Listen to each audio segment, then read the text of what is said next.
धार्मिक तेढ करणाऱ्या नितेश राणेचा निषेध असो, धार्मिक तेढ करणाऱ्या नितेश राणेचा धिक्कार असो, भारतीय संविधानाचा विजय असो, भारतीय संविधानाचा विजय असो, अटक करा, अटक करा, नितेश राणेला अटक करा, अटक करा, अटक करा, नितेश राणेला अटक करा. भाजप सरकारचा धिक्कार असो, भाजप सरकारचा धिक्कार असो, देवेंद्र फडणवीसचा धिक्कार असो, एकनाथजी शिंदेचा धिक्कार असो. भाजप सरकार मुर्दाबाद, भाजप सरकार मुर्दाबाद, धार्मिक तेढ करणाऱ्या नितेश राणेचा धिक्कार असो.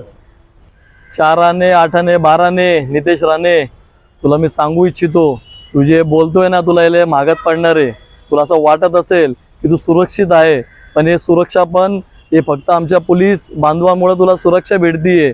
आणि ज्या प्रकारे तिथल्या पोलीस बांधवांनी तुझ्यावर गुन्हा दाखल केला तोफखान्या पोलीस स्टेशनमध्ये, मला त्या पोलिसाला सलाम करूशी वाटतोय की कोणत्याही पक्षाला, कोणत्याही यंत्रणाला बळी न पडता त्या पोलीस अधिकाऱ्यांनी तुझ्यावर गुन्हा दाखल केलाय.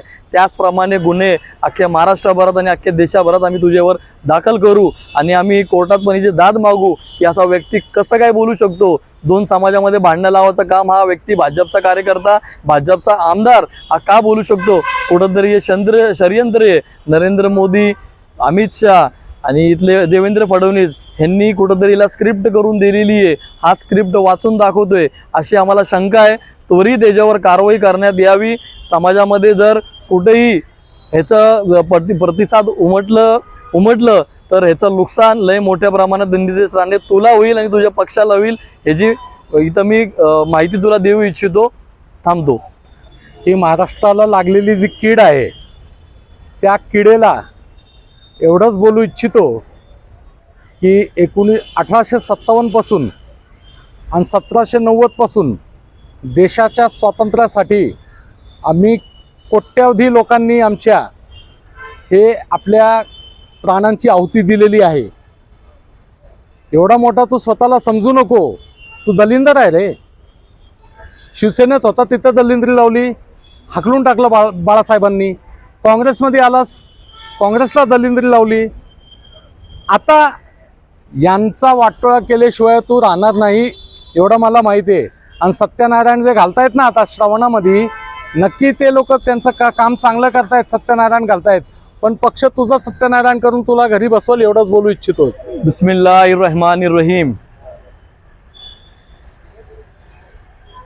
भारतीय संविधानाचे शिल्पकार डॉक्टर बाबासाहेब आंबेडकर, क्रांतिसूर्य महात्मा ज्योतिबा फुले, लोकशाहीर अण्णाभाऊ साठे, भारतरत्न मौलाना अबुल कलाम आझाद यांना क्रांतिकारी सलाम. ही महाराष्ट्र धरती फुले शाहू आंबेडकरांची विचारांनी चालते. ज्या धर्तीवर अहमदनगर जिल्ह्यात हा नेपाळी प्राणी जे मुस्लिम समाजावर चितावणी खून वक्तव्य ज्या प्रकारे करतो, हे नितेश राणे जे भाजपचा आमदार आहे, त्याला लाज वाटली पाहिजे. आपण एक संविधानिक पदावर बसून आपण एका समाजाला खुलेआम मंचावर बसून आपण शिव्या देत आहे आणि जीवे मारायची धमकी देत आहे. आपल्याला लाज का बरं वाटत नाही या गोष्टी बोलण्याच्या अगोदर? तू नितेश राणे त्या रामगिरीचं समर्थन करत असेल, पर तुझ्यासोबत माझे जेवढे ते हिंदू बांधव आहेत त्या रामगिरीचं समर्थन करत नाही. जे कोणी एकमेकांच्या कुणाच्या पण धार्मिक भावना जर दुखवत असेल, एकमेकाच्या समाजाबद्दल काय बोलत असेल, एकमेकाच्या धर्माबद्दल काय बोलत असेल, ही आपली संस्कृती नाही नितेश राणे, हे तू समजून घे. ज्या प्रकारे तुमच्या भाजप सरकारमध्ये तळमळ निर्माण झालेली आहे की कुठंतरी आपल्याला वोट गोळा करायची आहेत, मत कुठंतरी जमा करण्यासाठी तुम्ही जे भीक मागणार होते मत द्या म्हणून, आता तुम्हाला अशी वेळ आलेली आहे की आपण एका समाजावर काहीतरी चितावणी खून वक्तव्य करताय, तुम्ही प्रवृत्त करताय की बाबा मुस्लिम समाज बाहेर यावा आणि काहीतरी अशी घटना घडावी. मी नितेश राणे तुला इथं चॅलेंज करतोय. माझं नाव शाहाबुद्दीन शेख आहे. तू जर माझा व्हिडिओ बघत असेल तर बघून घे. मस्जिद हा ठिकाण भांडणं करण्यासाठी नाही आहे, हे नमाज पठण करण्यासाठी आहे.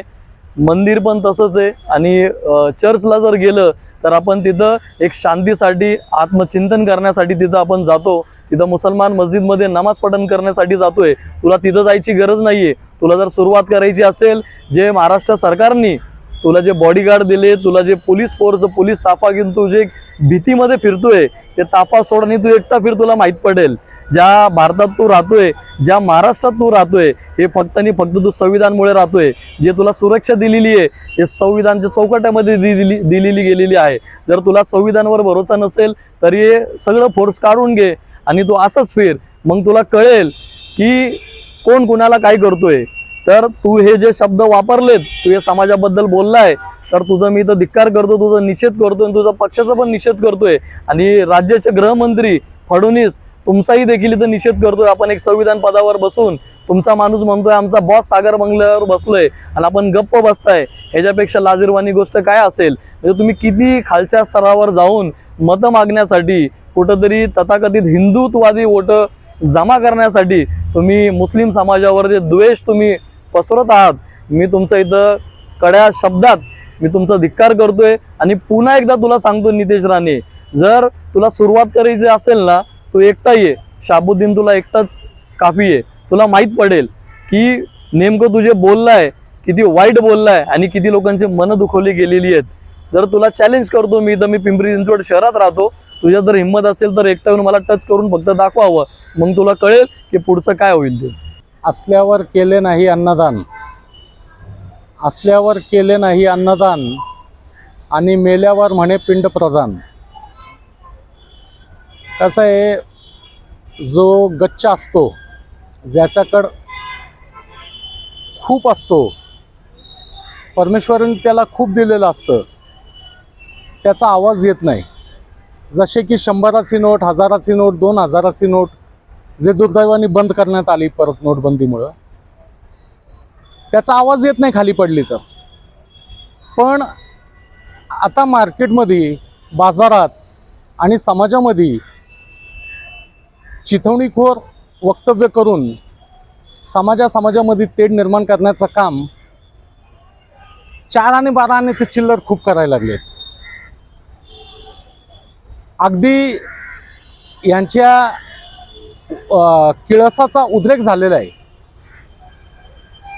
ज्याप्रमाणे यांचे वक्तव्य येत आहेत, अशी अनुभूती होत आहे, अशी एक जाणीव होत आहे की धार्मिक तेढ निर्माण करण्याचा याच्या पक्षाचा आणि यांचा जो कुठल्या बंगल्यावर राहणारा यांचा बॉस असतो, त्या लोकांचा एक टार्गेटच आहे.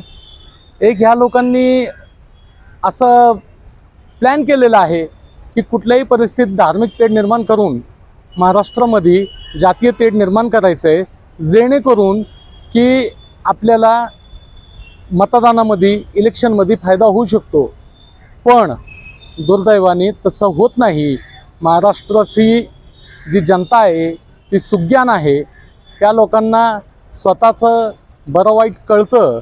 आणि अशी चिथवणीखोर वक्तव्य करताय ना साहेब तुम्ही, कोण 4 आणे, तर तुम्हाला फक्त एवढंच बोलायचं आहे की मंदिरात जाणाऱ्या माणसाची बी आम्ही रिस्पेक्ट करतो, त्यांना आदर देतो.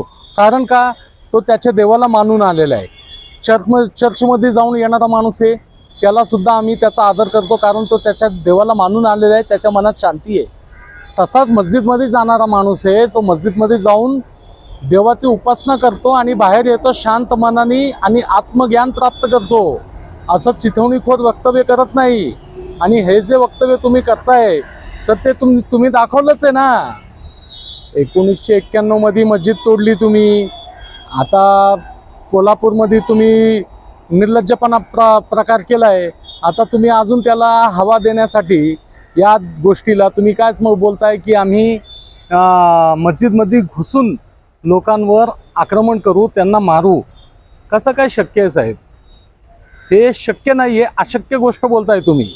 आणि ज्या दिवशी या गोष्टीचा उद्रेक होईल आणि हा छोटासा समाज जर बाहेर आला, तर मग तुम्हाला खूप जड जाईल साहेब. तुमच्या स्वतःच्या एरियामध्ये फिरणं तुम्हाला हे अवघड होईल, जड जाईल. एवढंच बोलून मी माझे 2 शब्द संपवतो. जय हिंद, जय महाराष्ट्र, जय संविधान.